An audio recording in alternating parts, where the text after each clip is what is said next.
Live from the LJPCBM studios from Savannah, Georgia. It is time for LJPCBM Friday.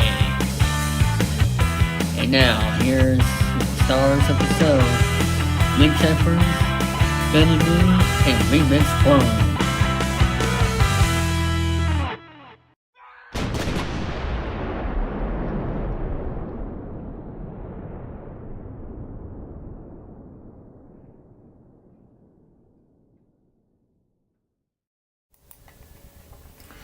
Thank you, David Falzon. Let's begin indeed. Hello, people. Jerry speaking. Welcome to Friday's episode number 431. Join me this episode's Remix Palm, ladies and gentlemen. Hello and happy Valentine's Day. Speaking of which, I do have not one, not two, but three dev topics. Along with some good news for Kim Possible fans out there. And of course, two topics related to not just Valentine's Day, but something special for you to celebrate 20 years on YouTube. Let's go over it right now. Which is a huge milestone, and on the 25th of February, I'm going to be doing a 15-year live stream, so be on the lookout for it. Be on the lookout for it, folks. Start with the dev topics right now, shall we? See what we got for us. Start with Bruce Fritsch. Born this name, he was an American actor who acted for more than 30 years.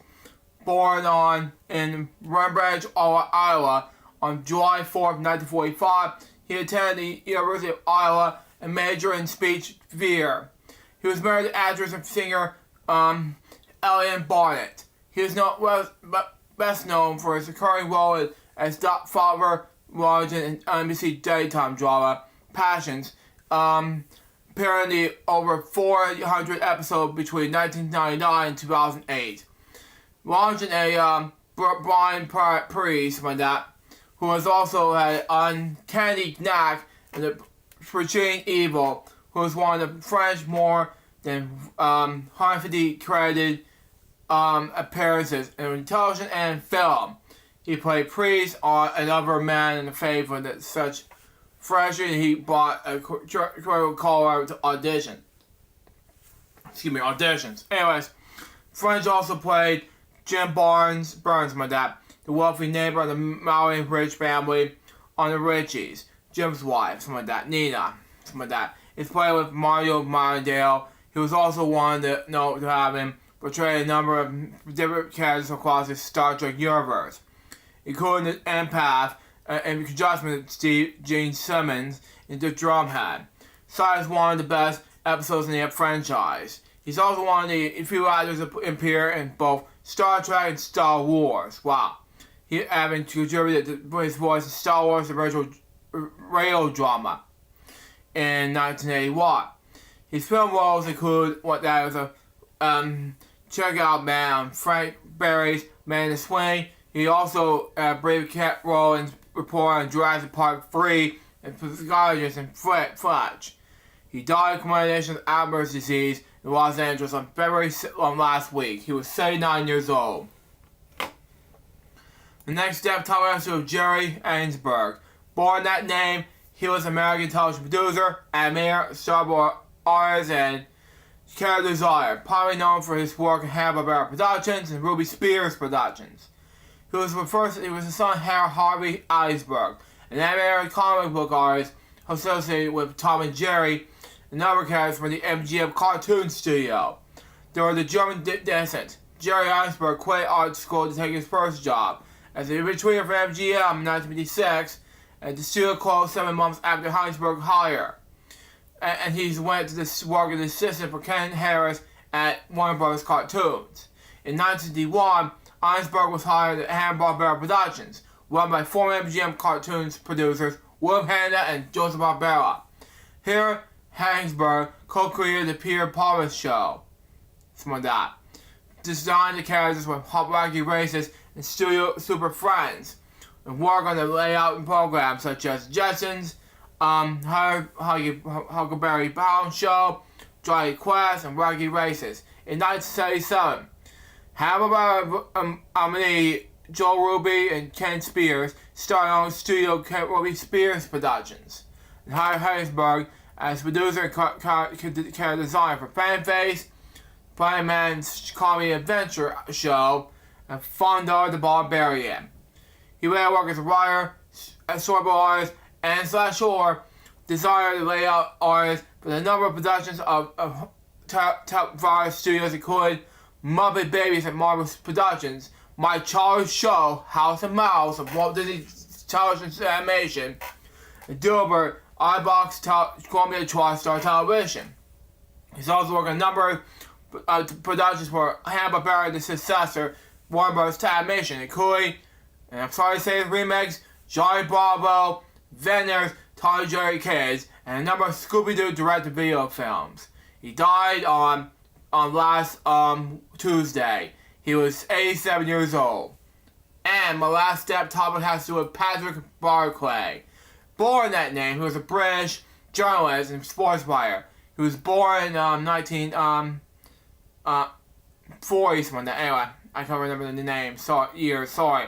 Anyways, he started his journalistic career with Guardian in the 1970s.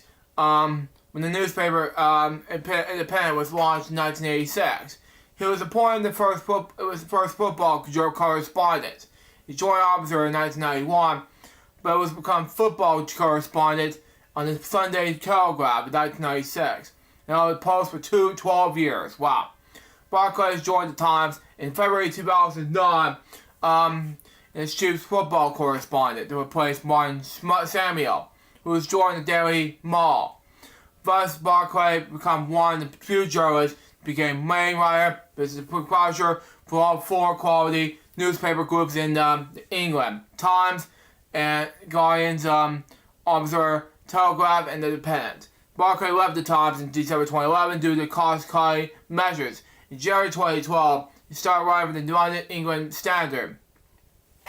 He was a regular guest on the Sky Sports programming Sunday Supplement, and LBC's 97.3 Saturday Sports Show Scores. He wrote a biography of the Manchester United manager Alex Ferguson entitled Football Bloody Hell. The book was published in October 2010. He was also wrote a biography of former Arsenal manager Hubert Chapman, titled as The Life and Times of Hubert Chapman, the story of one of the football's most influential speakers. Also, one of the authors, one of Jose Mario's biographies. Today, he was announced that Barclay has passed away. Now let's do the moment of silence special regards to not one, not two, but three dead topics right now.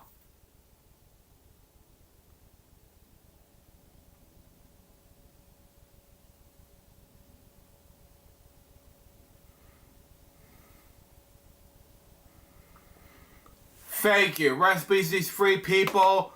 Now let's move on to another topic I want to share, and that is, of course, Kim Possible. Now, Disney reportedly planned to revive one of the biggest animated shows.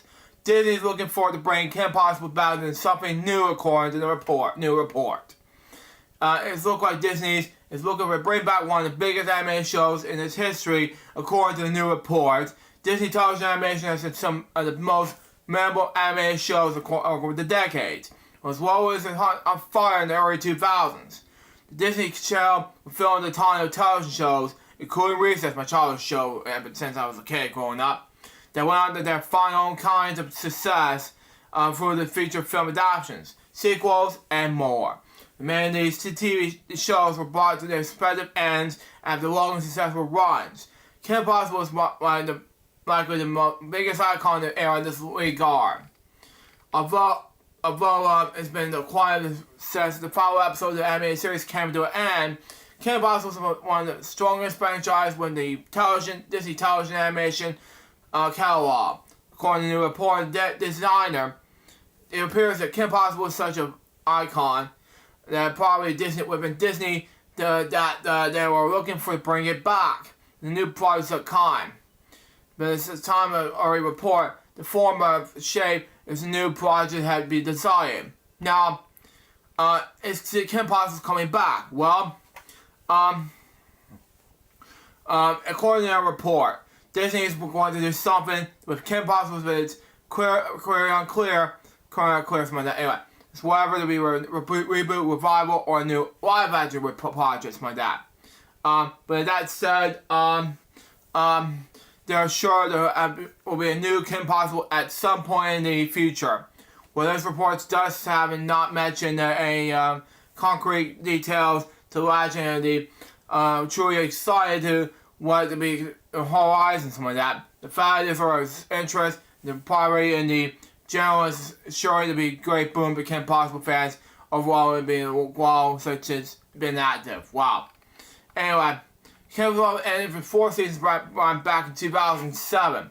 And that 4th season overall was due to overwhelming demand of fans having more in the series. Kim Possible almost did and with the second feature-length film, Kim Possible the movie, so the drama, which I've seen as a Disney Channel movie growing up, which was huge at the time and it moved Kim Possible's relationship towards a huge way. Then fans got to see the follow-up, such as the addition of full new season of episodes later. There wasn't enough all the fans to see since, however.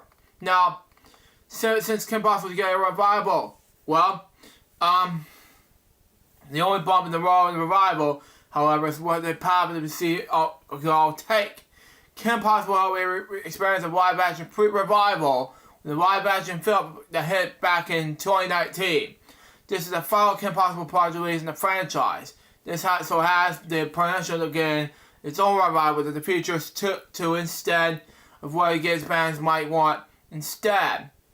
But what might we have a huge hit for Disney in general is bringing back the animated series in some form of a new project.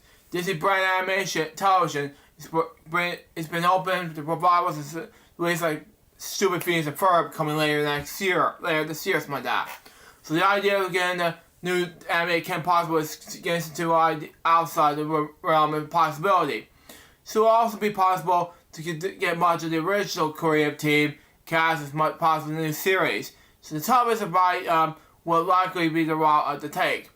As the original Kim Possible focused on so much of Kim and Ron's journey through high school, the new series could either age them up or start a brand new Kim and center as all. The more clean the reform reboot roles. What kind of revival you see with Kim Possible? Let us know what you're thoughts about in the comments. Set here by comicbook.com. Now, 2 more topics I want to share, and that is of course Valentine's Day, which Remix mentioned today. And what I'd like to go over is for Wikipedia. Okay? And also known as St. Valentine's Day, or Feast of St. Valentine, is celebrated annually on February 14th, which is today. It's also a Christian feast day on a Marjorie named Valentine, okay? Pronounce this word, anyway, Martyr, but anyway. And food there, folk tradition has also been a Semitic cultural, religious, and commercial celebration, romance, love, and many religions of the world. Wow.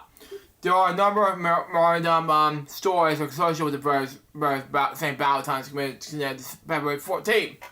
According to account of a person of St. Valentine, Rome, from entering the Christians, like me anyway, present under the Roman Empire in the 1st century, okay?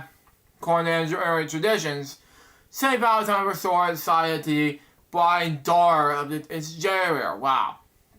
Numerous additions to the legend have been better formulated with the theme of love.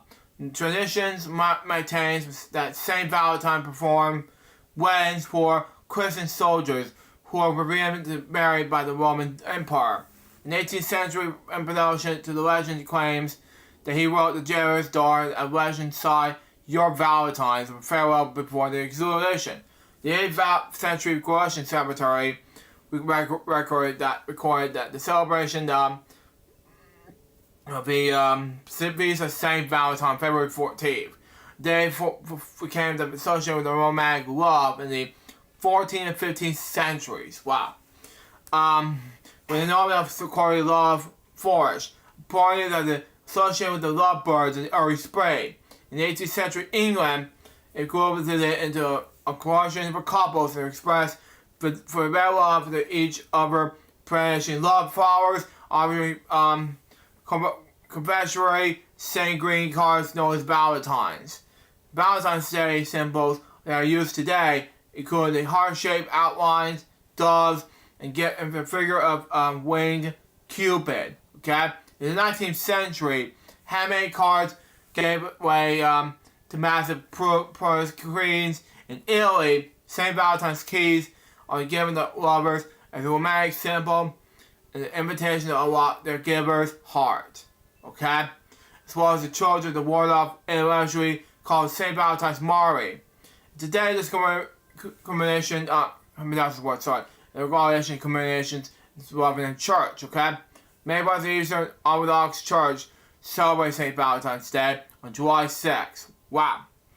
In honor of Roman Pressure of St. Valentine. And on July 30th, in honor of Emerald Major Valentine. The Bishop of Martin Charlie. Now, that's all for that topic. Let's move on to the last topic of the day from my end. And that is, of course, YouTube's 20th anniversary.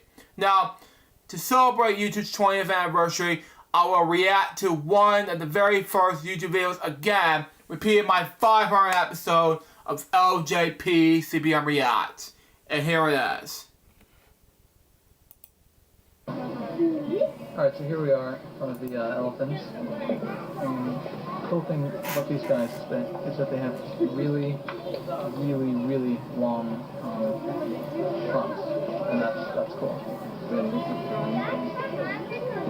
And that's pretty much all there is to say.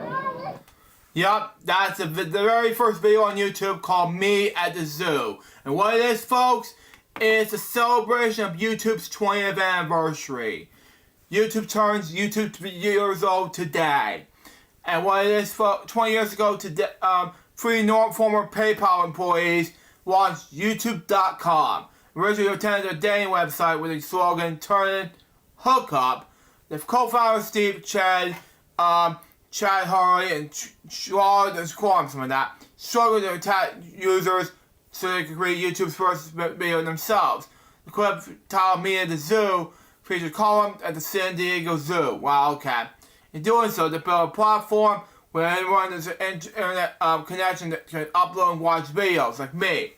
When the people do the newfound power, when they're still doing today, flooding the internet with clips from Saturday Night Live, like Lazy Sunday, one of the early viral videos, seen here, okay? Swiftly removed the NBC's request, but later restored on YouTube, the video highlighted the key section of YouTube's flies. From some, it was chaos and copyright infringement. For others, a breakthrough to some form of video democracy. Wow. The video following here, Google bought YouTube more than 1.6 billion views. Wow. In October 2006, columns shared the students as A.L. Meyer, the University of Illinois, Albany campaign, was all met to him. If you can't have a good idea, you can go out there, you can make a video, like me, because I make videos for 12,000 plus videos. Wow. You can get an audience and have millions almost eventually for free, he said. Over the years, YouTube has faced controversies over data collection, toxic content, and Russian algorithms. But Me at the Zoo is still there, remaining viewers and what more of time. With over 348 million viewers, which is still counting, is a far cry from the most watched video of all time. You can click and listen above. All apologies, dear readers, because again, Baby Shark stuck in your head to that all day to that at the time frame. That's all for the topics for the day. Now, let's move on to what I've watched on Disney Plus, and that is, of course, the Lion King at the Hollywood Bowl. And I have some notes to share with you for this week that I want to share with you. Research Jokes episode 118, then which is part 2, which I was supposed to be doing this week. Then we got LJPCBM episode 1678, which is coming up next, along with Wheel of Fortune Daily, 103, then Dairy Time and Bedtime Stories. Now, I want to make it short for Elgin Friday's episode number 431 because it's been a long journey for me. So there you go. And since Remix didn't have any topics today, so for this episode. Well, there you go. Well, what I do want to say is I do have something I want to do for a special episode after Luke completes the full part of the thing that he's doing. I think I have a special in mind. Okay. You know, because I'm not like Billy Moody who trusts on Luke's show and like, okay, well, we're gonna play this game first, and then Luke can do the topics and stuff. I'm not like Billy. So. I'm not. No. But what I'm thinking about doing, because the game, 29th anniversary, I would like to at least play the game for you all live on the LJPCBM Friday show, and it's going to be a game that everybody's going to know and love, and I'm going to get my butt kicked by, stage 7 and all that stuff. So maybe if Luke says it's a good idea, then we'll make it happen and do a special episode. Special episode. I'm going to play the game. Mm-hmm. So we'll have to wait and see, but that's what I want to do here on the show. It's good. It's good. Because I am going to be streaming on the weekend, hopefully. And I'm going to do a stream on the Remix Games Discord server, because I had to reschedule it, so I'm going to be doing that on the Discord server, and it's free to join if you haven't joined Remix Games Discord server, which you can see at the end of the ending credits of the show today. Mm. So do that if you wish, and I'll be streaming a Wheel of Fortune game this Sunday at 8. So, because I didn't do it last Sunday because I just had a bad Sunday because it was just a roller coaster ride, but yeah. But I'm gonna stay sharp and stay focused for the weekend, so you can see some stuff for you all. And I'm gonna be doing Halo Reach Firefight. I'm gonna be doing that because I bought Halo the Master Chief Collection on Xbox, and it's an awesome collection. I got it for $10 when it was on sale. So I got it on the Series S and the Series X because I am a proud owner of Series X. So I'll be doing the Halo firefight. Now, like I said, if you don't mind the violence and everything, me blowing the enemies up and whatnot with a rocket launcher, then this stream's for you. Stream's for you, folks. But if you're all concerned about the violence in the video game, well, like I said, Halo 1, 2, and 3 are M-rated, and then later Halo releases were T-rated games. So yes. So the collection is M because of the 3 games, and I think ODST. But I think after Halo 3, then they went to a T-rating, making it probably less violent, but I don't mind because I enjoy playing these games a lot. So there you go on that, everybody. And yeah, Apple's gonna probably announce some stuff next week. So I know that Luke will be talking about it on the show next week. Be look out for it. And of course, my birthday is coming on Tuesday. Tuesday Not only I'm gonna do BPT's 15th anniversary stream, because this is my 15th year on YouTube on the 25th of February. But it's also going to be my 36th birthday, so there you go on that. So there you go on that. It's going to be huge. And I totally forgot about this too. We just launched a new network today on We're One Media Networks. I can't disclose anything about it, but I will say that we're going to take education to a whole new level, and it starts today. So I'm very looking forward to the launch of the official education network, and it's going to be awesome. And like I said, it all begins today, and like I said, I have to keep telling everybody that We're One Junior is not going away. It's staying put. Because everybody's asking, well, if this new thing comes out today, then maybe We're One should get rid of We're One Junior, because you guys are getting rid of We're One Arcade. Well, like I said, we don't take that lightly, because it's something that we need to do, to really make the future bright for us, because we still want to do something that's right. So I know that I'm getting a lot of finger pointing of the decisions I'm making as a CEO. Well, it's hard, okay? And this is not easy for me to say this, all right? So It's not. just take it easy on the whole thing, because I'm a guy that loves to create, and Yes. and like Luke does too. So just please, all right? Please. Because I mean, I know what I'm doing. I'm not sabotaging We're One, because that's not who I am. So don't think that I'm gonna sabotage, because I'm not. I know better than that. But so anyway, that's pretty much that I have. So sorry guys if I don't have anything to talk about, in terms of news and everything. Other than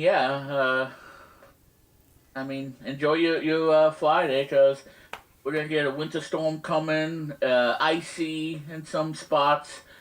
The lack of salt, not what you put on your french fries, but the salt to melt the ice and destroy the ice. That's going to be a big problem where I'm at, because we have a salt shortage, which is bad for us, because if we have to travel and the roads are icy, then the cars can spin out of control. Exactly. And it can hit either a guardrail or hit another car. Because of the icy conditions. So it's not fun. It's not, no. But the lack of salt is really hurting us at this point. So hopefully they will bring more salt. That way it can get rid of the ice and make the road safer for everybody to travel, and me for going outside. Because the last thing I want to do is go outside and then the surface is so slippery and icy that I'm going to end up falling and really injure myself really badly, and slipping on ice, because that's not fun. And then you can really hurt your elbow. It can make your injury a lot worse. So so hopefully they'll bring more salt, because if I have to go out and take the trash, especially with the icy roads, that is not going to be fun for me, because it's not. I don't. Because the last thing I want to do is injure myself and be in a lot of pain. Yeah. Because that is not fun. Not fun. It's not fun. No. It hurts. Hurts. And so. But anyway, Luke, is that all you have? No game segments, no nothing, except for I have to finish reading the notes and I'll wrap up the show. So okay, well, and hopefully, your dad gets better at the hospital. He's getting better. He's got out of the hospital recently. Okay, that's good. But like I said, best wishes to your stepdad. So anyway, But like I said, we'll see what Luke has to say about me doing this game as a special. It probably won't be until Luke finish the 4-part special. Then we can do the game on the show. But that's after Luke does his topics and stuff, and not be doing it first.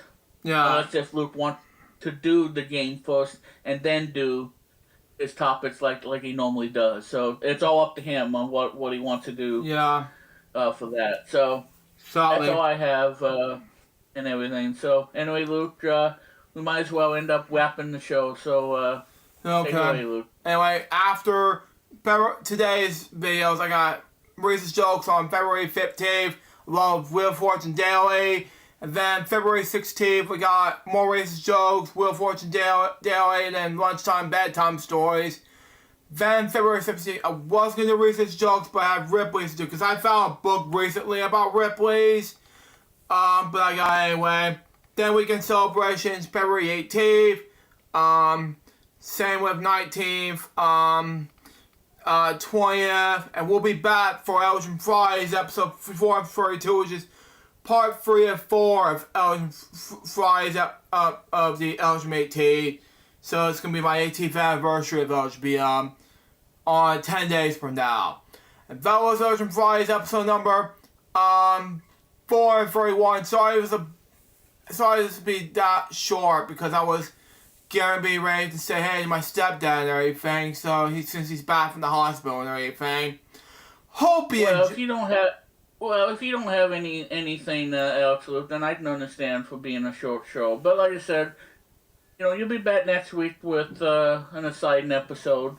Play games and whatnot. And, yeah, and maybe you can do yourself Tetris Blast and have yourself a training and whatnot, because you do need a lot of training for that game. Yeah, I was originally going to do it 2 weeks ago.